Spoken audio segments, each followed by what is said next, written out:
ഇപ്പോൾ courage is beautiful എന്ന് പറയും, പക്ഷേ courage is it comes out from A collective effort.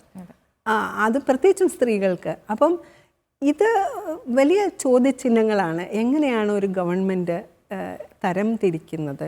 അത് ഞാൻ പറയുന്നത് ഇപ്പോഴുള്ള ഒരു രാഷ്ട്രീയ പാർട്ടിയെക്കുറിച്ചേ അല്ല.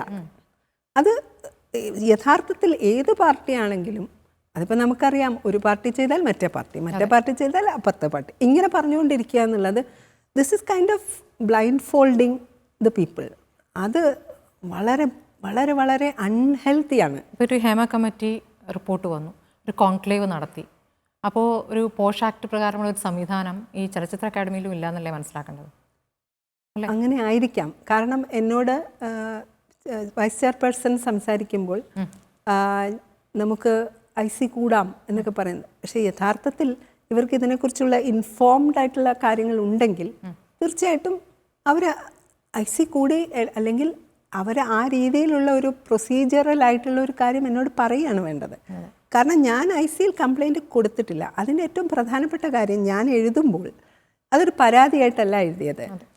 അപ്പോൾ ഈ നമ്മുടെ പോഷ് ആക്റ്റാണ് ഏറ്റവും പ്രധാനപ്പെട്ട ഇതിലെ നിയമം. അപ്പോൾ ഈ നിയമം പറയുന്നുണ്ട്, തീർച്ചയായിട്ടും നിങ്ങളൊരു ഇരയെ സമീപിക്കുമ്പോൾ അവർക്ക് ICയിൽ പോകണോ അതോ കേസ് കൊടുക്കണോ, ഇത് വളരെ വ്യക്തമായിട്ട് അവരുടെ അഭിപ്രായം അന്വേഷിക്കണം. ഞാനിങ്ങനെ ഒരു കത്തെഴുതി കഴിഞ്ഞിട്ട് എന്നോട് ഒരാൾ പോലും ഇത് ചോദിച്ചിട്ടില്ല. അപ്പം നമ്മൾ മനസ്സിലാക്കേണ്ടത് ഗവൺമെൻറ്റിന് ഇങ്ങനത്തെ അഡ്വൈസുകളില്ലെന്നാണോ, ധാരണയില്ലെന്നാണോ, അതോ ഈ പോഷ് ആക്ട് എന്ന് പറയുന്നത് ഗവൺമെൻറ്റിന് പ്രധാനമല്ലെന്നാണോ? അതായത് എത്രയോ IC ട്രെയിനിങ് ഞാൻ തന്നെ ഹോൾഡ് ചെയ്യുകയും അറ്റൻഡ് ചെയ്യുകയും ചെയ്തിട്ടുണ്ട് ഈ സിനിമ ഇതുമായിട്ട് ബന്ധപ്പെട്ട്. WCC ഒരു IC വേണമെന്ന് പറഞ്ഞിട്ട് ഹൈക്കോടതി പോയിട്ടാണ് ICകൾ ക്രിയേറ്റ് ചെയ്തിട്ടുള്ളത് സിനിമാ മേഖലയിൽ. അപ്പോൾ IC ആർക്കും അറിയാൻ മേലാത്തതോ പോഷ് ആക്ട് അറിയാൻ മേലാത്തതുകൊണ്ടോ അല്ല. പക്ഷെ ദിസ് ക്യാൻ ബി ഓവർലുക്ഡ്. ഇത്രേ ഉള്ളൂ ഇത്.